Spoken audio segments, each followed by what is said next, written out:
Welcome back, folks. You're still watching Sport Federation TV, and if you were with us before the break, you will know that we were speaking to Colleen Saunders from Lifesaving South Africa, specifically talking to us about the drowning prevention campaign. But of course, as we know, Lifesaving is very active in the province and across South Africa. We've got some top lifesavers who really have been performing at an international level over the last few years. We've taken a couple of world championships. But let's get back to Colleen. Colleen, am I right in my statement that we've, as Lifesaving South Africa, we've actually managed to take a few titles globally? Yeah, we are very strong. It's been challenging over the last couple of years, last year or so with COVID. There's been, the world champs unfortunately didn't happen last year.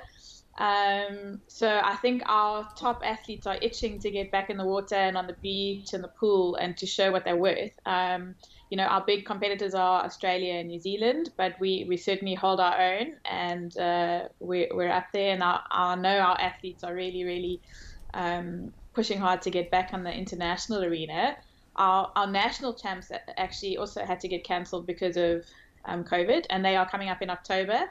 So the clubs are all busy training as much as they can. There's all sorts of COVID protocols in place, but getting out there and getting ready for our national champs. And it'll be the first time in a long time that they've really been able to showcase the sport. Well, the last time we spoke to Lifesaving, obviously we spoke about the fact that the lifesavers have to keep fit, considering that these events are very you can't take your foot off the gas in terms of the high performance aspect. Absolutely, yeah. And I think it's our athletes in general across all the federations have probably faced this challenge over the last couple of years with limited competition. It's really hard to motivate yourself to keep fit, and that's what's nice with Lifesaving, is that there's outside of competition, there's the motivation to keep fit for lifeguarding duties. That's kind of the purpose of lifesaving sport originally, But yeah, they definitely. I mean, it's not something you can just jump in and suddenly compete, not without hurting a lot. So I used to compete, and I'm very unfit at the moment. So I don't know if I could get around the boys, but it's definitely our guys have kept up the training throughout winter as they get ready for nationals. But also over the COVID period, they've just had to split up training groups and things and deal with the challenges, which is difficult because lifesaving is a team sport. There's a lot of team events. So, Colleen, one of the things that one of the words that we hear a lot is the word nippers. Now, in the sports space, people talk about juniors and they talk about youth. In Lifesaving, you guys talk about nippers. Now, you're going to have to explain to me and the public, what are nippers? Right. So we actually have quite a few different age categories in Lifesaving. We have our masters, which I fall firmly into now. So that's over 30. And then we have juniors and seniors, so that's 14 upwards. Our seniors are really, it's the open category, so they're very kind of top level athletes, and our juniors are the younger lifeguards, but also there's quite a lot of very high performing athletes there.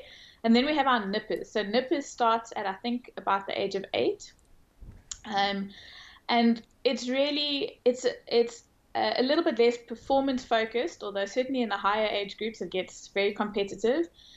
But nippers is about teaching young kids water safety skills, so how to get out and navigate the waves and things, and kind of using sport as the medium to do that. So it is competitive. They're able to compete in the I think it's like under 10 and under 12 and under 14 age groups. My next question is all this equipment, because I'm going to be asking you two questions. We see so many different events in the lifesaving, but we also see this quite a lot of equipment. You've got different boards and paddle boards and so on. Just tell us a little bit about some of the equipment and the events that the lifesavers take part in. So there's definitely a lot of equipment, and it's all kind of modeled on rescue equipment. So the idea behind lifesaving sport is is preparing you for rescue. So we have the nippers don't do this, but we have what we call rescue craft, which is what you would have seen, the paddle craft, the big yellow or red boards, and that's the rescue craft. We have the knee boards as well, which the nippers do, and the seniors. So that's paddling on your knees or lying down on the board. And then the surf ski. So I think, there's obviously a whole surf ski movement as well outside of lifesaving. It started with lifesaving, but the surf skis are the much longer, thinner, a little bit more difficult to balance, and not necessarily easy to do a rescue, but are certainly good for general fitness. Those are the main sort of paddle boards, and then we have the rescue torpedo boys, which I'm sure you'll be familiar with. Anyone who's watched an episode of Baywatch will have seen them running down the beach. Oh, those are, of course, the things they're holding in their hand when they're running in slow motion down the beach. Yeah, so we have the torpedo boys and the rescue tubes, which is kind of the newer version of that. It's like a floppy flotation device that clips around you.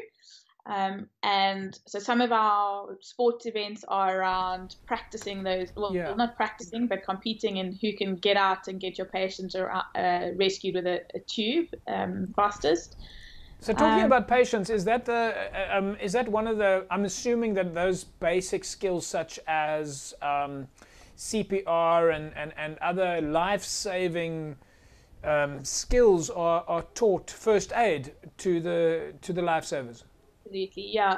So, there used to be a lovely event that was called R&R, Rescue and Resuscitation, which I don't think is that popular anymore. And that was a full rescue, where you'd have to go rescue a patient, come out and do like a simulated resus, and you got marked on it. But essentially, there's two aspects to life saving. So there's the sport, and then there's also the lifeguarding and drowning prevention. And in order to compete in the sport, you have to be trained as a lifeguard and have the lifeguard award qualification. Yes. And even the nippers have they're not qualified lifeguards, but they have like levels that they have to do where they learn the life-saving signals. They learn at some stage how to do some CPR and things as well. So any lifeguard that's competing in the sport will have to have qualified as a lifeguard, will have to have a certain level of first aid and CPR, as well as some other qualifications in,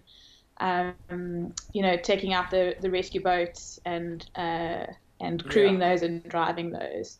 Final question, Colleen, how does one get started? How do you get started in the world of life-saving? People are watching this interview now and they're thinking, wow, I want to get my child involved, or maybe they're even a little bit older and they're thinking, I'd like to get involved. This sounds very exciting. Yeah. How do you get started? So now is actually the perfect time. As we start going towards the end of winter, spring, the clubs will all start opening up again. In Cape Town, we have cold and wet and rainy winters, so it's difficult to motivate yourself to get down to the beach. But the clubs are mostly getting going again, training certainly for nationals coming up in October. There are as I said, about 26 clubs across the province. Yeah. So I suggest checking out the Lifesaving Western Cape Facebook page, or you can look at Lifesaving South Africa, their website. It's lifesaving.co.za, to find a list of the clubs and their contact details. But the best is, get in touch. Figure out when they're having their training, and as I say, everyone's working under specific COVID protocols, so it's difficult to just rock up at the beach at the moment, which you could ordinarily do. That's great stuff, Colleen. We'll leave it at that, and we'll say to you and the team, well done, and and thank you. Well done, and thank you for all the hard work that you guys do to keep us safe on the beaches and, of course, in our homes and schools. That's great. Thank you so much for the opportunity to be here. There we go, folks. Colleen Saunders, Lifesaving South Africa. They're, of course, active in the Western Cape and, of course, in the districts in the province. And, not only competing as athletes, but doing a social service to help protect us. So if you can get involved, if you want to get involved, you heard about how exciting, she said, Lifesaving is. There's a place for everybody and there's a club near you. We'll take an ad break. When we come back from the break, we'll carry on talking about sport in the province. Back in a sec.